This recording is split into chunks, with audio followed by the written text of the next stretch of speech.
Good evening બધા વિદ્યાર્થી મિત્રોને આપણી યુટ્યુબ ચેનલ ગુજરાત એન્જિનિયરિંગ એકેડમીમાં તમારા બધા વિદ્યાર્થી મિત્રોનું સ્વાગત કરીએ છીએ।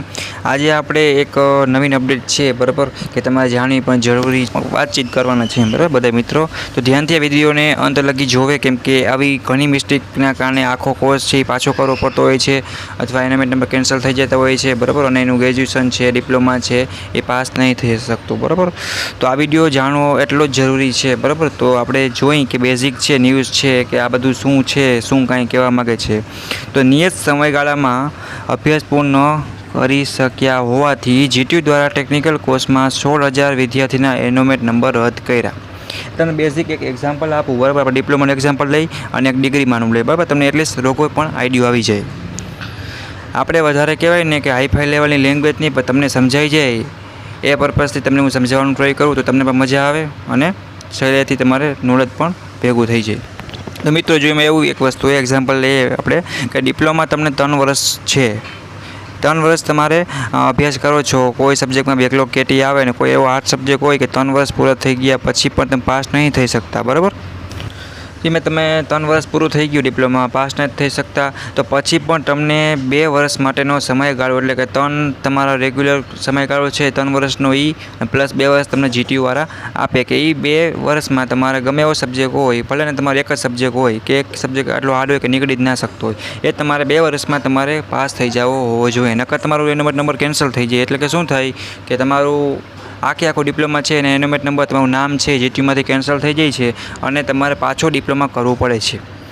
બરાબર। આવું એક્ઝામ્પલ આપણે લઈએ એક ડિગ્રીમાંનું, તો ડિગ્રીમાં આપણે જોવા જઈએ બીટેક છે ટોટલ 4 વર્ષ પ્લસ 2 વર્ષ બીજા આપે 16 માટેના બરાબર, કે 4 વર્ષ તમે ભણ્યા છતાંય કોઈ સબ્જેક્ટ પાસ નથી કરી શકતા પ્લસ 2 વર્ષ બરાબર, એટલે 4 + 2 એટલે 6 વર્ષ થયા। 6 વર્ષમાં ગમે એવું આખો સબ્જેક્ટ છે આખે બધા એ તમારે ક્લિયર કરી નાખવાના, આખી ડિગ્રી તમારે પાછી કરવી પડે બરાબર। આ એક જીટીનો નિયમ છે, તમારા સામે એક્ઝામ્પલ છે મિત્રો કે આવા ઘણા વિદ્યાર્થી હતા કે એ લોકો એક સબ્જેક્ટ પાસ નહીં કરી શક્યા તો કાંઈક ને કંઈક કારણથી રહી ગયા છે તો એને હવે આખું પાછું કરવું પડશે અને 5,000 રૂપિયા ભરી અને અંતિમ વાર ટર્મ વધારા માટે પણ એ પણ છે કે એક વર્ષ એને મળતું હોય કે એમાં સમયગાળો જે મળે એમાં તમારે બને ત્યાં લગી સોલ્વ કરી નાખવાના।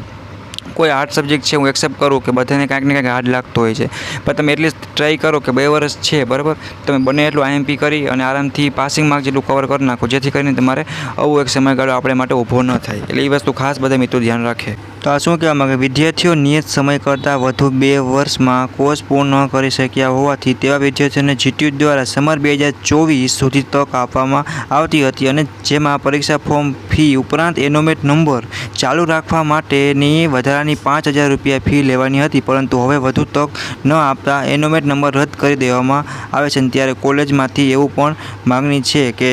ઘણીવાર આવા વિદ્યાર્થીઓ એક સબ્જેક્ટના કારણે એનું પાછું કરવું પડે કે જિંદગી બરબાદ થઈ જતી હોય છે, એટલે એ લોકો આવડી મહેનત કરીને કોઈ એક સબ્જેક્ટ હાર્ડ લાગે એના કારણે એવું થાય તો જરીક ઓલું લાગે। ભાઈ આપણે આખવાનો કહેવાનો મતલબ શું છે, આખો સાર શું છે કે તમે કોઈ પણ એવો સબ્જેક્ટ હોય ને કેટી આવે તમે સોલ્વ કરી નાખો એટલે પાસિંગ લઈ આવો તો આપણો સમયગાળો છે 3 વર્ષનો હોય કે 4 વર્ષનો એમાં આપણે પાસિંગ થઈ જાય બરાબર, અને ના થાય તો 2 વર્ષ બીજા મળતા હોય એમાં બંને ત્યાં લગી તમને આટલા મોકા મળે એમાં તમે આરામથી પાસિંગ તો કરી શકો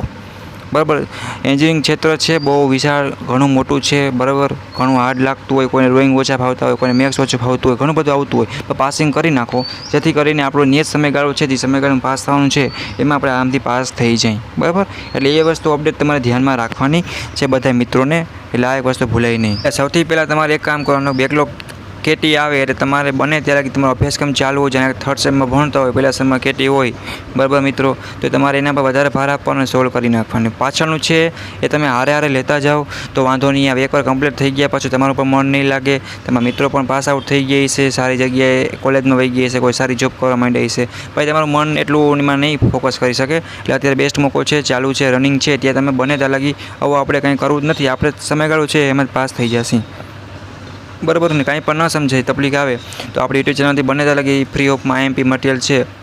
એ પ્રોવાઈડ કરવામાં આવતું હોય છે, છતાંય કાંઈ પણ તમને ક્વેરી આવે તો પર્સનલી પૂછી શકો છો કોલ કરીને બરાબર, અથવા ઇન્સ્ટાગ્રામ પેજ પણ આપણું અવેલેબલ છે,